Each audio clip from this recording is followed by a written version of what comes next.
In his book, Visioneering, Your Guide to Discovering and Maintaining Personal Vision, Andy Stanley defines visioneering as the course one follows to make dreams a reality.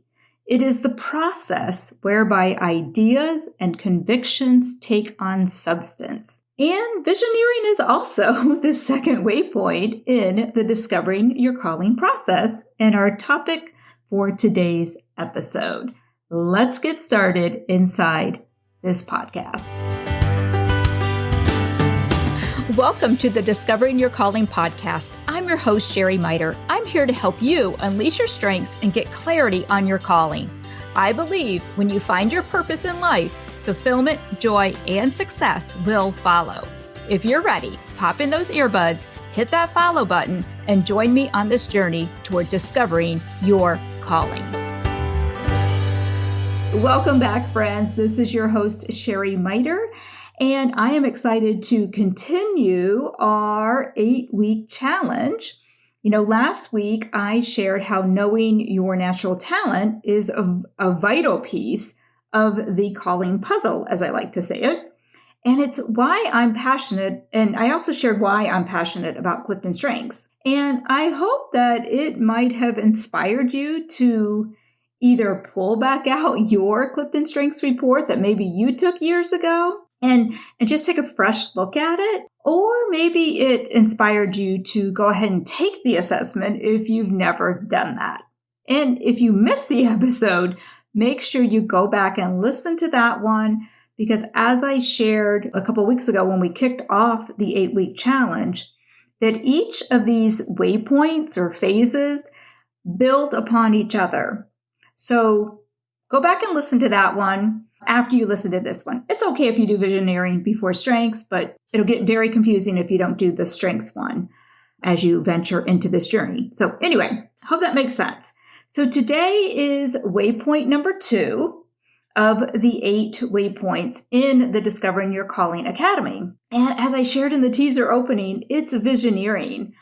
And, I share what Andy Stanley said about visioneering, that it is the course one follows to make dreams a reality. It is the process whereby ideas and convictions take on substance. And it was through Andy Stanley's book that I first learned about visioneering. Now, I've done vision boards, I've done dream boards, I have a visionary diary. It all ties into this. So visioneering for me is just a simple process of how to really kickstart this whole visioneering and creating the dream life you want. And basically, when we are talking about it from a point of view of the Discovering Your Calling Academy, it's really about knowing the general direction you want to head for your ideal career and dream life. And, in the book, I give the analogy of taking a road trip. And I share in there how, if you've ever taken a road trip someplace, besides packing good road trip snacks, a necessity in my mind, the most important step is to make sure you know where the heck you're going. And I remember in the olden days, some of you might remember this, that we used to go to AAA and ask for a triptych if we were going on a big vacation, a big trip across the country. And I love the triptychs because not only did they tell you how to get where you were going, but they gave you some sightseeing places to stop along the way. They gave hotel recommendations, rest areas, gas stations, all of those things. Now today, we just simply plug the address into our GPS, right? And boom, we're all set. And depending on how savvy your GPS is, it might give you that same information. It'll definitely tell you about how long the trip should take and give you the best options for getting there. But here's the thing that the triptych wasn't prepared for, neither is the GPS most of the times. They don't tell you ahead of time the obstacles or detours that there will be along the way. Now, obviously, the GPS will notify you as they approach, but we don't know those as we step out into this journey. And the same is true for this calling journey that we're on. And, you need to have an idea where you want to go on this career and life journey, but we definitely have no idea what detours might be ahead, or even what side trips we might want to face or, want to go to as we go on this journey. And we are going to talk a little bit about some of these detours, I call them, things that could stop you later on in the bonus episode that we're going to do on week 9 of this challenge. And I am going to talk a little bit about some of the detours or danger zones we might find on our journey today. But we just need to know that they're going to be there. Like what we envision may not look at all what we really end up with. But we need to know we need to know some things. We need to know the general idea of where we want to end in this process. And this is going to make way more sense as we go through the question. So hang on. I feel like I am not explaining this well. I think my brain is fried from writing the book. But anyway, so you may not know the exact coordinates of your destination. And that will become clear as you go through these 8 steps. I promise you that. But we need to know now before we set off what is that general direction to start heading in. Because we need to know if we want to go to the Florida Keys, we don't want to end up in New York City. So we have to have a general idea. Now, again, we don't know what detours there might be along the way. We don't know what side trips we might choose to take, but we need to know that general idea. So for instance, why is this important? So for me, I knew, and actually it was one of the reasons why I was ready to make that career change, is I knew that the way I was running my business when I was a leader in direct sales wasn't really going to work for me for the lifestyle I knew we were setting up to have. My husband, I knew he was going to be retired in the next few years, and I knew that once he retired, we really wanted the freedom and flexibility to travel. And part of that would be traveling on a sailboat. So I knew I needed flexibility, and I knew I needed to create a laptop lifestyle business. So those things were really important to me. So as I designed what I wanted to do, I had to make sure that it had that it had the flexibility, that I could work from my laptop anywhere in the world, really. And you know what? Personally, I just don't even like a lot of structure or consistency. I like to be able to do different things at different times. Now, I've had some of my clients that came into the Discovering Your Calling Academy, some of the students. One in particular, I remember, she's very invested in her community. She loves her home. And honestly, besides taking normal vacations, she plans on staying in that area for a long time. She loves consistency. In fact, she thrives on SOPs and consistency. So she doesn't need to build a flexible work schedule. Actually, she doesn't want that. She could actually build a brick and mortar type business, or she could get a career that was location dependent as long as it was in the area she currently lived in. So do you see how it matters what we want in our lives is going to determine what new career we go after or what new business we might want to create for ourselves? So visioneering is your opportunity to design not just your next career job, but it's to design your entire life. Because how society works, and probably this has been your life for the last 10, 20, 30 years, is you've had to learn how to design your life around your career. So you work your 40, 50 hours a week, and then you're expected to put in your life in the little pieces left over. It's, yay, it's Friday, you have the weekend, or, oh, you got your 2-week vacation. But this is your opportunity in this Discovering Your Calling process to, again, flip that script and design your dream life. And then let's see how we can create a career that will fit around that.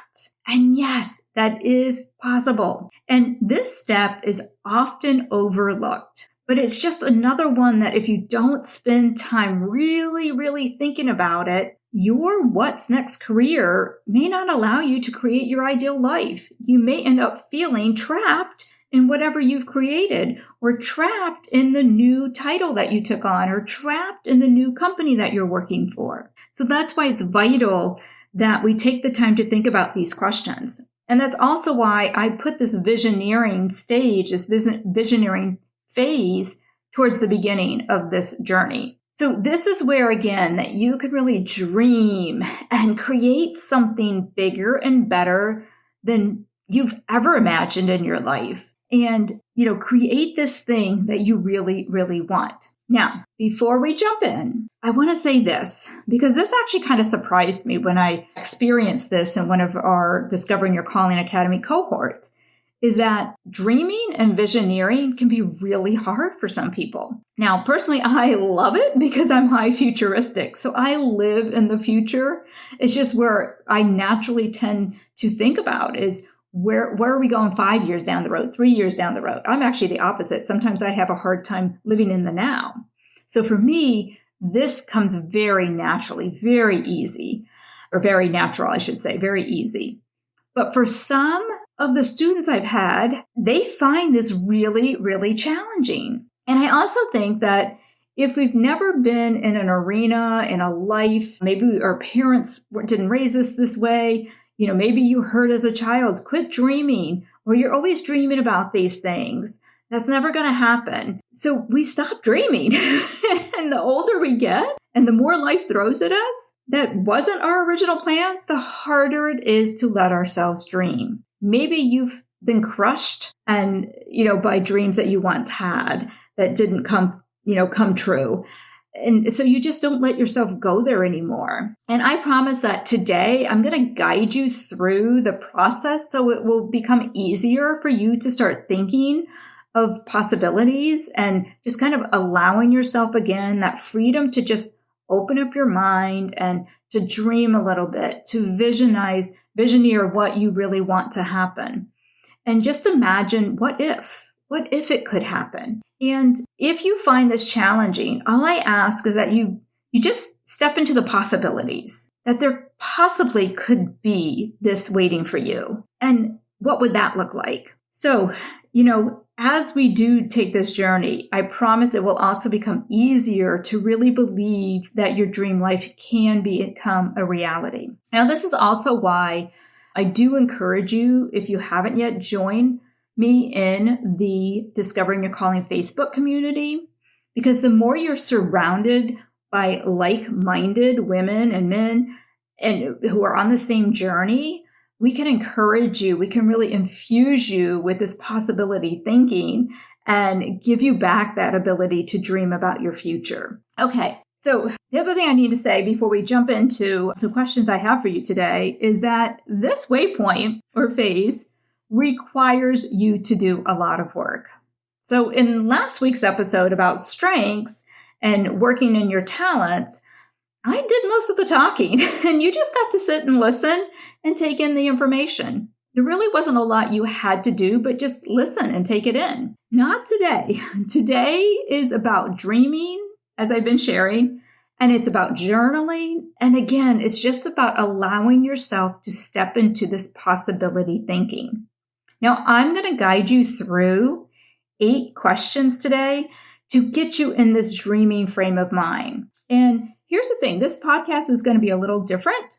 So you can choose to listen to each of the 8 questions. And after each question, while it's fresh, just hit pause, answer it, and then come back. Or you might want to listen to them all now and then come back when you have more time to really reflect on each question. Or if you have downloaded the workbook, most of these questions are already in there. So you can just listen to this and then grab your workbook and go sit in a quiet spot and really take time to reflect on the questions. But before we jump into these 8 questions that I have for you today, I want to introduce you to a Ready to Go Ruth and Fearful Fred. So Ready to Go Ruth is the first voice that you might hear in your head, because there are 2 voices in our head, especially when we are stepping into a new journey that might be out of our comfort zone or starting anything new. We can hear these voices,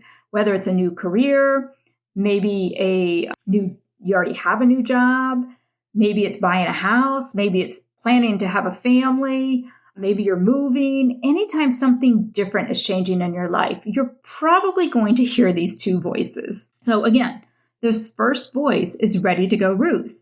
And she is that positive voice that's going to be like, oh my gosh, this is amazing. Or I would love to do that. Or this is going to be so much fun. And she's the voice that is your biggest cheerleader, the one who believes in you and wants you to stay in possibility thinking. Ruth is a voice of courage and loyalty and faith, and she will encourage you just to get out there and try something new. Now, we love Ready to Go Ruth, right?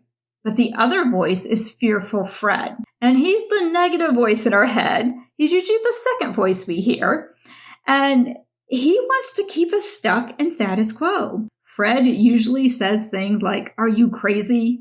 What are you thinking about? That would never work."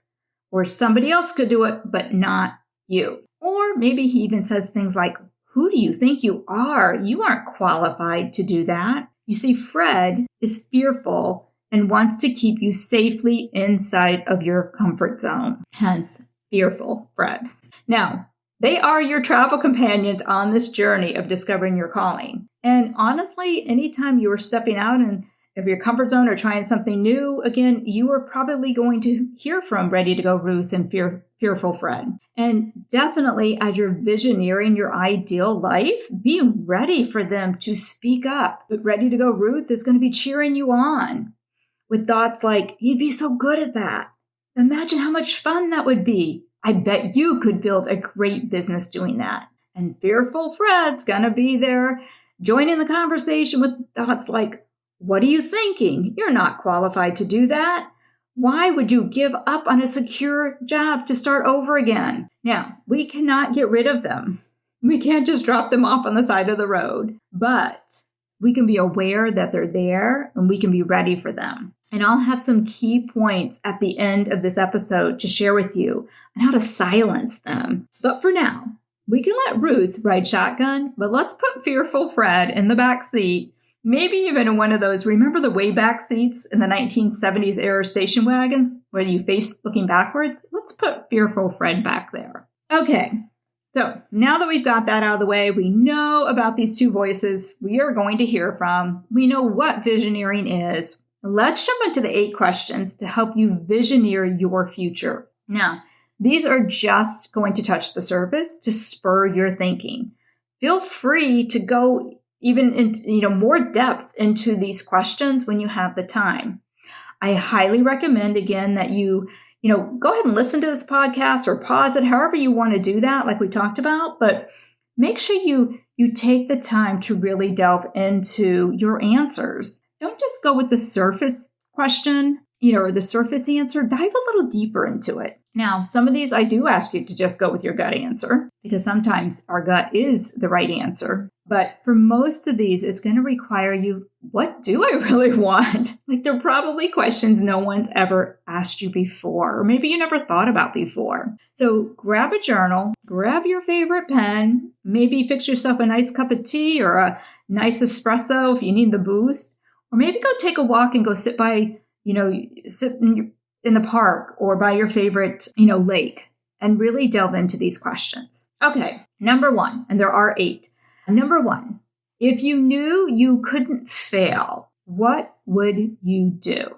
So this is the most important question. And this is the one that I say to go with your gut. So if you knew you couldn't fail, what would you do? Now, if that question scares you a little bit, again, if you're one of those people that has a hard time dreaming or visioneering, you can change it to, if you knew you couldn't fail, what would you like to test out or try? Or you could change it to, if you knew you couldn't fail, what would you be curious just to learn more about? So what would you do? What would you like to test, try? Or you can say, how would you just be a little curious? Second question, if you could live anywhere, where would it be? Would you be like my one client that loves to be in a local, in her local community, surrounded by old friends and family?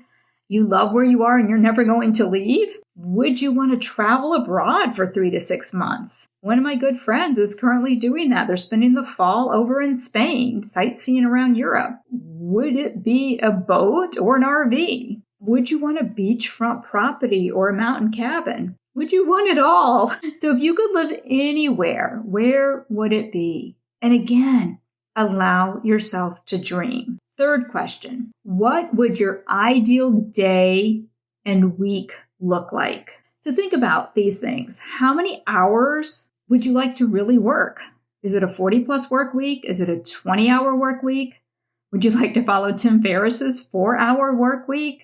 And then when would you work? If you could choose your preferred preference of when to work, would it be mornings or afternoons or evenings? And I usually share with people there is think about when do you have the most energy?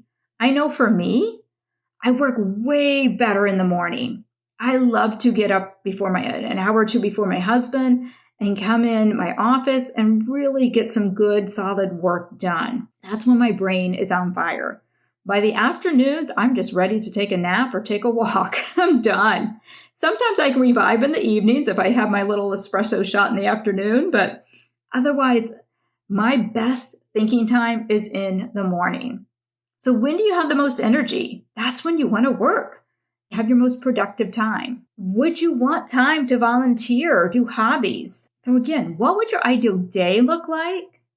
And then what would your ideal week look like when you think about these questions? Number 4, what would your ideal year look like? So this is where we get to map out what our ideal 12 months looks like. You could break it down into quarters, into months, but, would you love to have a career where you could actually take 2 full months off to travel and renew? I know a lot of fellow coaches who do this. They take the full month of December off and they take a full month off in the summer to just travel and renew and be with their family. Would you prefer to take many trips each quarter? Maybe you'd like to take 4-day trips, every quarter. Maybe you love to travel, but you just want to do like a weekend getaway. Maybe you would love to have working vacations where you get to go set up in a new place, but you're actually working because you have that laptop lifestyle. Or maybe that you're okay with having just a 2-week vacation, but you just want that flexibility to put it in wherever you want. So what would your ideal year look like? Again, we are dreaming about possibilities here. So don't get stuck in, well, that would never happen. Do not let fearful Fred keep you from dreaming right now. Okay, number 5. Do you prefer to work alone or on a team? Or maybe for you, it's a combination. And in this question too, think about, do you want to be the boss or do you prefer to have a boss? Do you like to work behind the scenes or front and center? If it's working by yourself, is it, on a computer creating websites? Or do you like to work face-to-face with clients? So how do you just prefer to work? Is it alone, on a team, combination of that, behind the scenes, in front and center, working face-to-face with clients? Again, what would that look like for you if you could design your ideal working scenario? And then this is kind of a funny one, but for me, it mattered. And that was, how would you dress for your perfect day at work? So for me, like I said, I know this seems a little corny, but in the direct sales business that I was in, the company I was in, we were, kind of encouraged and really highly encouraged, I should say, to always be dressing the part. Like I felt like I couldn't leave my home to go grocery shopping without putting on, at least a really nice pair of jeans or putting my makeup on and always looking the part. And honestly, I was tired of that. I had to wear dresses or skirts to go to work, to hold appointments. And I don't mind dressing up occasionally, but it was getting really tiresome for me. I love working in my yoga pants. And as I shared earlier, sometimes I even work in my PJs on those really early mornings. And my brain is on fire no matter what I have on. Now, some days I do like to get dressed up. If I'm holding an appointment or a workshop, I don't mind getting dressed up for that, but I don't want to have to do it every day. So what about you? Would you be yoga pants all day club? Or do you feel better and feel more professional when you are dressed in a dress and heels or a suit and tie? Or do you want a combo of it? So how would you dress for your perfect day at work? Number 7, what type of office would you love to have? Again, it goes back.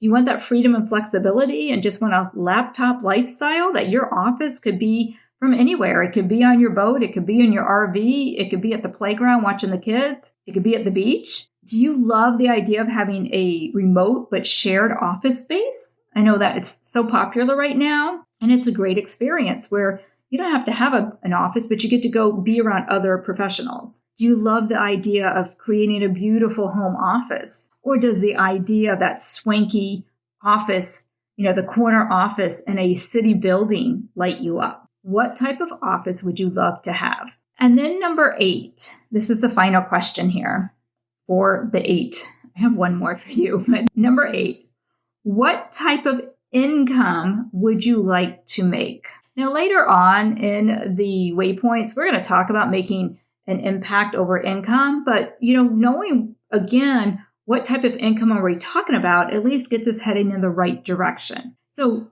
as you think about this question of what type of income would you like to make, are you looking to just make some side hustle money? So maybe you can take those vacations we talked about, or are you trying to build up a savings so that you can step away from your current career, debt-free next year with a nice size safety net? So maybe you're going to give yourself a long runway and you have 12 months to really knock off any debt and really build up, a nice cushion of savings. So when you're ready to put in that 2 weeks notice, you have it there. Is that why you want to start something today so you can build that? Or are you looking to replace your current income, say in the next 6 months or 12 months? Or maybe you're very comfortable with your current income and you're just looking for money that you can give generously so that you can give generously. So what type of income would you like to make? Feel free to put $1 on that amount. So those are the 8 questions. I'll review them real quick here. So if you knew you couldn't fail, what would you do? I like to even say, what would you love to do? Number 2, if you could live anywhere, where would it be? Number 3, what would your ideal day and or week look like? Number 4, what would your ideal year look like? Number 5, do you prefer to work alone, on a team, or in a combination? Number 6, how would you dress for your perfect day at work? Number 7, what type of office would you have? Number 8, what type of income would you like to make? Now, this final question isn't one of the 8, but it's a really important one. It's what stops you. What mindset issues pop up? That's fearful Fred. So what do you do when those mindset issues do pop up? When fearful Fred gets in your head. Oh, I like that. Fearful Fred gets in your head. How do we kick him out? How do we shh him? How do we make him be quiet? The first thing you want to do is just challenge yourself to question these thoughts. Ask, are they really true? And then play out the what if scenarios. Okay, what if they are true? What's the worst that can happen? Maybe you're sitting here thinking I would love to start my own consulting or coaching business next year. And ready to go, Ruth, she's excited about this idea and she's there for you. But then fearful Fred gets in your head and begins to say things like, you aren't certified. Who are you to do this? Who would even hire you? And where would you find the time? You already work 40 hours in a week. Maybe there's other things that pop in your head when you think about your ideal career in life. So question these thoughts. Again, are they true? Are they really true? And what's the worst case scenario? So let's take, for instance, let's say fearful Fred says you aren't certified, but you have real life experience. Do you need to be certified? You're sharing your story. You're sharing your experiences. So you don't even need to be certified right now. Maybe down the road you could be, but not right now. Fearful Fred says, who are you to do this? You know who you are? You're someone who's passionate and caring, and you've lived through something. You know something. You can teach what you know. And then, that voice when fearful Fred says, who would even hire you? Or maybe it says, no one's going to pay you to do that. You know what? Look for the evidence. Go out there and find other people who are doing something similar. And you know what? People are going to hire you because they like you. You have the expertise they're looking for. You have the story they're looking for. You have the strengths that they're looking for. You are uniquely made. If you need to, go back and listen to Waypoint number 1 again, okay? And what about that last one of where would you find the time? You already work 40 hours in the week.